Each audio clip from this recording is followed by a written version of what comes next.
Hi friends, ನಮಸ್ತೆ ಎಲ್ರಿಗೂ. Welcome to Akash kitchen. ನಾನಿವತ್ತು ಒಬ್ಬಟ್ಟಿನ ಸಾರು ಮಾಡ್ತಾಯಿದ್ದೀನಿ. ಒಬ್ಬಟ್ಟು ಮಾಡಬೇಕಾದ್ರೆ ಬೇಳೆ ಬೇಯಿಸ್ಕೊಂಡಿರ್ತೀವಲ್ಲ, ಆ ನೀರು ಮತ್ತು ಸ್ವಲ್ಪ ಬೇಳೆ ಸೈಡ್ಗೆ ಎತ್ತಿಟ್ಕೊಂಡಿದ್ದೆ ನಾನು. ಇವಾಗ ಹೇಗೆ ಮಾಡೋದು, ಏನೆಲ್ಲ ಇಂಗ್ರೀಡಿಯೆಂಟ್ಸ್ ಬೇಕು ಅಂತ ನೋಡೋಣ ಬನ್ನಿ. ನೀವು ಹೊಸ್ದಾಗಿ ಏನಾದರೂ ನನ್ನ ಚಾನಲ್ ನೋಡ್ತಾ ಇದ್ದರೆ ಪ್ಲೀಸ್ ಸಬ್ಸ್ಕ್ರೈಬ್ ಮಾಡ್ಕೊಳ್ಳಿ. ವಿಡಿಯೋ ಇಷ್ಟ ಆದರೆ ಒಂದು ಲೈಕ್ ಮಾಡಿ, ಶೇರ್ ಮಾಡಿ, ಕಮೆಂಟ್ ಮಾಡಿ ತಿಳಿಸಿ ಹೇಗೆ ಬಂತು ಅಂತ. ಈಗ ಹೇಗೆ ಮಾಡೋದಂತ ನೋಡೋಣ. ನಾನಿಲ್ಲಿ ಒಂದು 2 ಸ್ಪೂನಷ್ಟು ಧನಿಯಾ, ಒಂದು ಅರ್ಧ ಸ್ಪೂನಷ್ಟು ಮೆಣಸು, ಒಂದು 1/4 ಟೇಬಲ್ ಸ್ಪೂನಷ್ಟು ಮೆಂತ್ಯ, 1 ಟೇಬಲ್ ಸ್ಪೂನ್ ಜೀರಿಗೆ, ಇಷ್ಟನ್ನು ಡ್ರೈ ರೋಸ್ಟ್ ಮಾಡ್ಕೊತೀನಿ. ಎಣ್ಣೆ ಏನು ಹಾಕೋಣಕ್ಕೆ ಹೋಗಬೇಡಿ, ಹಾಗೆ ರೋಸ್ಟ್ ಮಾಡ್ಕೊಳ್ಳಿ. ಈಗ ಖಾರಕ್ಕೆ ನೋಡಿ ಎಷ್ಟು ಮೆಣಸಿನ್ಕಾಯಿ ಬೇಕಂತ ಖಾರಕ್ಕೆ ಮೆಣಸಿನ್ಕಾಯಿ ಸೇರಿಸ್ಕೊಳ್ಳಿ. ಖಾರದ ಮೆಣಸಿನ್ಕಾಯಿ ಮತ್ತು ಗುಂಟೂರು ಮೆಣಸಿನ್ಕಾಯಿ, ಬ್ಯಾಡಿಗೆ ಮೆಣಸಿನ್ಕಾಯಿ ಇಷ್ಟನ್ನು ನಾನು ಸೇರಿಸ್ಕೊಂಡು ಫ್ರೈ ಮಾಡ್ಕೊತಿದ್ದೀನಿ. ಇದು ಸಿಮ್ಮಲ್ಲೇ ಇಟ್ಕೊಂಡು ಮೀಡಿಯಮ್ ಫ್ಲೇಮಲ್ಲೇ ಇದು ಮಾಡ್ಕೊಳ್ಳಿ. ಇಲ್ಲಾಂದರೆ ಸೀದೋದ್ರೆ ಸಾಂಬಾರಿನ ಟೇಸ್ಟು ಬೇರೆ ರೀತಿಯೇ ಬರುತ್ತೆ. ಸಿಮ್ಮಲ್ಲೇ ಇಟ್ಕೊಂಡು ಚೆನ್ನಾಗಿ ಫ್ರೈ ಮಾಡ್ಕೊಳ್ಳಿ. ಈಗ ಇದು ತಣ್ಣಗಾಗಿದೆ. ಇವಾಗ ಇದನ್ನು ನಾನು ಸೈಡ್ಗೆ ಎತ್ತಿಕೊತೀನಿ ನೋಡಿ.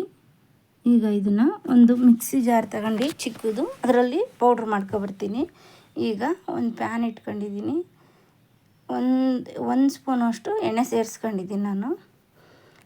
ಇಲ್ಲಿ ಸಣ್ಣದಾಗಿ ಕಟ್ ಮಾಡ್ಕೊಂಡಿರೋ ಈರುಳ್ಳಿ ಸೇರಿಸ್ಕೊಂಡಿದ್ದೀನಿ, ಬೆಳ್ಳುಳ್ಳಿ ಇಷ್ಟು ಸೇರಿಸ್ಕೊಂಡು ಸ್ವಲ್ಪ ಫ್ರೈ ಮಾಡ್ಕೊತೀನಿ. ತುಂಬ ಫ್ರೈ ಮಾಡ್ಬೇಕನ್ನೋದೇನಿಲ್ಲ, ಲೈಟಾಗಿ ಫ್ರೈ ಮಾಡ್ಕೊಂಡ್ರೆ ಸಾಕು.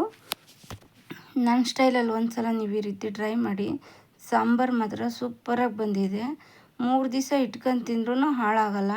ಕುದಿಸ್ತಾ ಇದ್ದರೆ ಇನ್ನು ಸಾಂಬಾರಿನ ಟೇಸ್ಟು ತುಂಬ ಚೆನ್ನಾಗಿರುತ್ತೆ. ಈಗ ಒಂದು ಟೊಮೊಟೊನ ಇದು ಕಟ್ ಮಾಡ್ಕೊಂಡು ಸೇರಿಸ್ಕೊಂಡಿದ್ದೀನಿ ನಾನು, ಅದನ್ನು ಫ್ರೈ ಮಾಡ್ಕೊತಿದ್ದೀನಿ. ಸೂಪರಾಗಿದೆ. ನೀವು ಒಂದು ಸಲ ಟ್ರೈ ಮಾಡಿ, ಖಂಡಿತ ನಿಮ್ಗೆ ಇಷ್ಟ ಆಗುತ್ತಿದ್ದು ನೋಡಿ. ಇವಾಗ ಇದನ್ನು ತಣ್ಣಗಾಗಿದೆ ನೋಡಿ. ಇಲ್ಲಿ ನಾನು ರುಬ್ಕೊಂಬಂದಿದ್ದೀನಿ ಪೌಡ್ರು, ಈ ರೀತಿ ಬಂದಿದೆ. ಈಗ ಬಾಣಲಿನ ತಣ್ಣಗಾಗಿದೆಯಲ್ಲ ನೋಡಿ, ಇದು ಬೇಳೆ ಬೇಯಿಸ್ಕೊಂಡಿದ್ದು ನೀರಿದು. ಈಗ ಬೇಳೆ ತೆಗ್ದಿಟ್ಕೊಂಡಿದ್ದೀನಿ ಸ್ವಲ್ಪ. ನೋಡಿ ಎಷ್ಟು ಸಾಫ್ಟಾಗಿ ಬೆಂದಿದೆ ಅಂತ. ಈಗ ನಾನು ಒಂದು ಮಿಕ್ಸಿ ಜಾರ್ಗೆ ನಾನು ಇವನ್ನ ಸೇರಿಸ್ಕೊತಾ ಇದ್ದೀನಿ.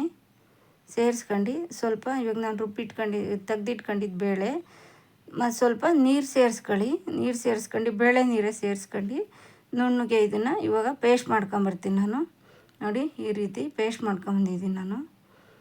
ಈಗ ಒಂದು ಬಾಣಲೆ ಇಟ್ಕೊಂಡಿದ್ದೀನಿ. ಒಂದು 2 ಸ್ಪೂನಷ್ಟು ಎಣ್ಣೆ ಸೇರಿಸ್ಕೊತಾ ಇದ್ದೀನಿ. ಎಣ್ಣೆ ಬಿಸಿ ಆದಮೇಲೆ ಸಾಸಿವೆ, 1 ಸ್ಪೂನಷ್ಟು ಸಾಸಿವೆ ಸೇರಿಸ್ಕೊಂಡಿದ್ದೀನಿ. ಸ್ವಲ್ಪ ಹಿಂಗು ತಿನ್ನೋದ್ರಿಂದ ಜೀರ್ಣಕ್ರಿಯೆ ಚೆನ್ನಾಗಿರುತ್ತೆ ಅನ್ನೋ ಕಾರಣಕ್ಕೆ ಹಿಂಗೆ ಸೇರಿಸ್ಕೊತಾ ಇದ್ದೀನಿ. ನಾನು ಎಲ್ಲ ಊಟದಲ್ಲೂ ಹಿಂಗೆ ಸೇರಿಸ್ಕೊತೀನಿ. ಈಗ ಒಣಮೆಣ್ಸಿನ್ಕಾಯಿ ಮತ್ತು ಈರುಳ್ಳಿ, ಕರಿಬೇವು ಇಷ್ಟು ಸೇರಿಸ್ಕೊಂಡು ಸ್ವಲ್ಪ ಫ್ರೈ ಮಾಡ್ಕೊತೀನಿ. ಈಗ ನಾನು ರುಬ್ಕೊಂಬಂದಿದ್ದೀನಲ್ಲ ಮಸಾಲೆ, ಅದನ್ನು ಸೇರಿಸ್ಕೊತಾ ಇದ್ದೀನಿ. ಇದು ಜಸ್ಟು ಫ್ರೈ ಆದರೆ ಸಾಕು, ಚೆನ್ನಾಗಿ ಫ್ರೈ ಮಾಡಬೇಕಂತ ಏನಿಲ್ಲ. ಯಾಕೆಂದರೆ ಇದರಲ್ಲಿ ಹಸಿ ಮಸಾಲೆ ಯಾವುದೂ ಇಲ್ಲ, ನಾವೆಲ್ಲ ಫ್ರೈ ಮಾಡ್ಕೊಂಡಿರೋದ್ರಿಂದಲೇ ತುಂಬ ಹೊತ್ತು ಫ್ರೈ ಮಾಡಬೇಕಂತ ಏನಿಲ್ಲ. ನೋಡಿ ಇಷ್ಟಾದರೆ ಸಾಕು. ಈಗ ಬೇಳೆ ಬಸ್ಕೊಂಡಿದ್ನಲ್ಲ ನೀರು, ಆ ನೀರು ಸೇರಿಸ್ಕೊತಾ ಇದ್ದೀನಿ. ನಿಮಗೆ ಸಾಂಬಾರಿಗೆ ಎಷ್ಟು ತಿಕ್ನೆಸ್ ಬೇಕೋ ನೋಡಿ ಅಷ್ಟು ನೀವು ನೀರು ಆ್ಯಡ್ ಮಾಡ್ಕೊಳ್ಳಿ. ಈ ಥರ ತಿರುಗಿಸ್ಕೊತಾ ಇದ್ದೀನಿ. ಈಗ ರುಚಿ ನೋಡ್ಕೊಳ್ಳಿ. ನಿಮ್ಗೇನಾದರೂ ರುಚಿ ಬೇಕು ಅಂದರೆ ಈಗ ಉಪ್ಪು ಸೇರಿಸ್ಕೊಳ್ಳಿ. ಹುಣ್ಸೆಹಣ್ಣಿನ ರಸ ಸೇರಿಸ್ಕೊತಾ ಇದ್ದೀನಿ ನಾನು. ಹುಣ್ಸೆಹಣ್ಣು ರಸ ಸಾಂಬಾರು ಸೂಪರಾಗಿರುತ್ತೆ, ಟೇಸ್ಟ್ ಮಾತ್ರ. ಈ ರೀತಿ ತಿರುಗಿಸ್ಕೊತಾ ಇದ್ದೀನಿ ನಾನು. ಈಗ ನಾನು ಪೌಡ್ರ್ ಮಾಡ್ಕೊಂಬಂದಿದ್ನಲ್ಲ, ಅದರಲ್ಲಿ 2 ಸ್ಪೂನಷ್ಟು ನಾನು ಇದಕ್ಕೆ ಸೇರಿಸ್ಕೊತಾ ಇದ್ದೀನಿ.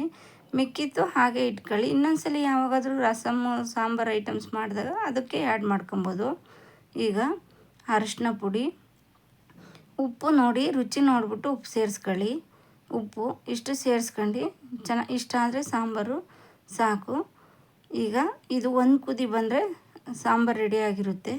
ತುಂಬ ಇದು ಮಾಡಬೇಕನ್ನೋ ಅವಶ್ಯಕತೆ ಏನಿಲ್ಲ. Simple recipe. ಒಂದು ಸಲ ಟ್ರೈ ಮಾಡಿ, ಖಂಡಿತ ಇಷ್ಟ ಆಗುತ್ತೆ. ವಿಡಿಯೋ ನೋಡಿದ್ದಕ್ಕಾಗಿ ಧನ್ಯವಾದಗಳು.